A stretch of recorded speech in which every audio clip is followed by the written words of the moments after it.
Do you know what questions to ask when buying a condo in Florida?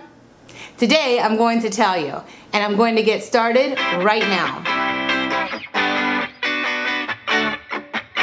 Hey everyone, my name is Jamey Prezzi. I'm a real estate agent in Miami and Miami Beach, and today I'm going to give you some very important questions that you should ask when you're thinking about buying a condominium in Florida. But first, before I get started with that, I just want to let you know that I do have a free buyer guide that you can download using the link below. So if you would like to know more about buying real estate in our area, make sure that you download the guide below, and I'll also add you to our weekly newsletter. Okay, let's get started. One of the first questions that you're going to want to ask when buying a condominium in Florida is this: is the building eligible for financing?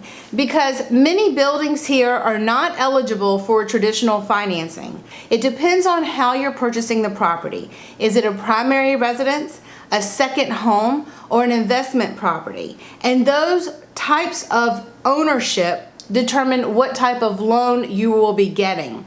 And from there, we need to take that and apply it to the building. Because when an underwriter is looking at the condition of the building, they will have certain criteria.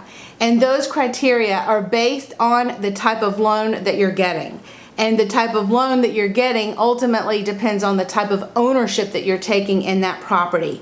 It's a little bit long and complicated. I'm happy to go over it over the phone, but just know that how you're intending to purchase the property and the condition of the building play a very big factor in the type of financing you're getting. Next, you definitely need to find out what's included in the monthly condo fees. Every single building here is different in the way they manage their building budget. And so it's very important to understand what's included. Some go all the way up into including large cable and internet packages, and management services and concierge services and beach services, while other buildings have a lower budget because they don't include all of those services. So it's just important to ask what's included in the HOA fees, so that if you are comparing two buildings, you can really compare apple to apple, understand what you're getting for your money. The next thing you're going to want to ask is, are there any upcoming or pending assessments? And this is something that I would go directly to the management company for and ask. Maybe it's been discussed that they're going to do some type of assessments in the future. Maybe they don't need to do assessments. Maybe there's a lot of money already in the reserves to take care of any potential projects. But it's just very important to know that in our area, we are on the water, so there's a lot of wear and tear on the buildings, and they definitely require ongoing maintenance all the time.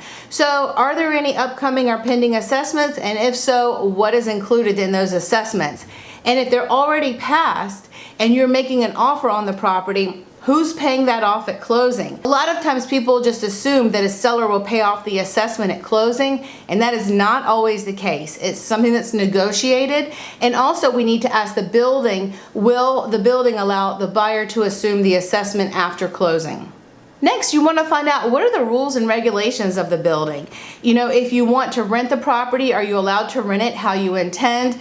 And there's just a lot of little nuances that go into every single building's rules and regulation package. So definitely make sure that you ask for that. Next, parking. Parking is a huge commodity in our city. We have a limited space, and so parking spaces are valued features. So make sure that you know what type of parking space is or is not included. Do you get a valet space? Is it deeded? Is it assigned? Or is there no parking? And the last thing you're going to want to find out is, how is the building managed? Some buildings here are self-managed, and others have on-site property managers and staff managing the day-to-day business of the building.